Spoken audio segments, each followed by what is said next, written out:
Hello friends, welcome to Sanvin kitchen. இன்றைக்கி நம்ம கிச்சனில் சூப்பரான டேஸ்ட்டில் மீன் குழம்பு தான் எப்படி செய்யலான்னு பார்க்க போகிறோம். எந்த மீன் வாங்கினாலும் நீங்கள் ஒரு முறை இந்த மாதிரி மசாலா அரைச்சி மீன் குழம்பு செஞ்சு பாருங்கள். டேஸ்ட் ரொம்ப நல்லாயிருக்கும். வாங்க எப்படி செய்யலான்னு பார்க்கலாம்.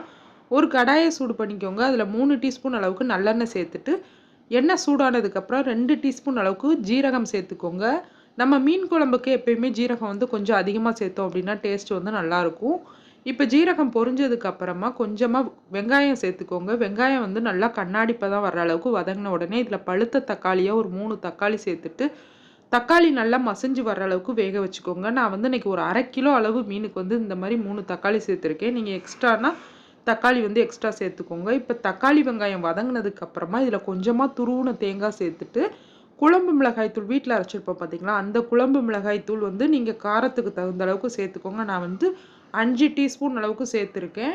சேர்த்துட்டு நல்லா ஒரு முறை மிக்ஸ் பண்ணிவிட்டு நல்லா ஆற வச்சுருங்க. ஆறுனதுக்கப்புறம் இதை ஒரு மிக்ஸி ஜாரில் சேர்த்து தண்ணி சேர்த்து நல்லா பேஸ்ட்டாக அரைச்சி எடுத்துக்கோங்க. இது ஒரு ஓரமாக இருக்கட்டும். அதே கடாயை சூடு பண்ணி 3 டீஸ்பூன் அளவுக்கு நல்லெண்ணெய் சேர்த்துட்டு எண்ணெய் சூடானதுக்கப்புறம் 1/2 டீஸ்பூன் வெந்தயம், 1/2 டீஸ்பூன் கடுகு சேர்த்து ரெண்டுமே நல்லா பொரிஞ்சதுக்கப்புறமா நறுக்கின வெங்காயம் கொஞ்சமாக சேர்த்துக்கோங்க.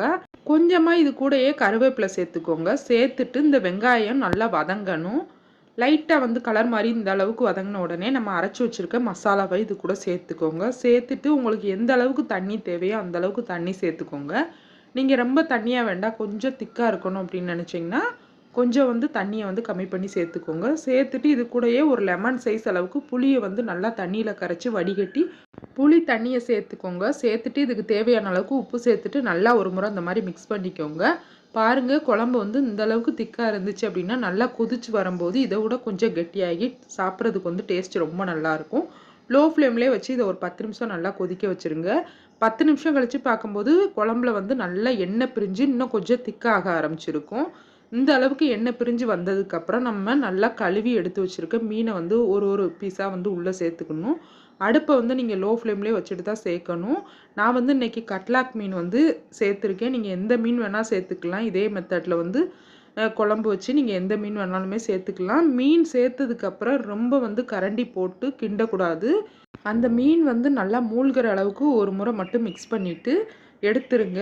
மீன் போட்டதுக்கப்புறம் ஒரு 4 நிமிஷம் மட்டும் நீங்கள் கொதிக்க வச்சாலே போதும். 4லேருந்து 5 நிமிஷம் லோ ஃப்ளேம்லேயே கொதிக்க வச்சிங்கனாலே மீன் வந்து நல்லா வெந்து வந்துடும்.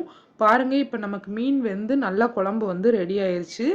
இப்போ இதில் கொஞ்சமாக நறுக்குன கொத்தமல்லி இலைகளை சேர்த்துட்டு அடுப்பை வந்து ஆஃப் பண்ணிடுங்க. ஆஃப் பண்ணிவிட்டு ஒரு மூடி போட்டு மூடி வச்சுருங்க.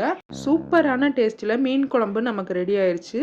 இதை நீங்கள் இட்லி, தோசை, சாதத்து கூட வச்சு சாப்பிடும்போது டேஸ்ட் ரொம்ப நல்லாயிருக்கும்.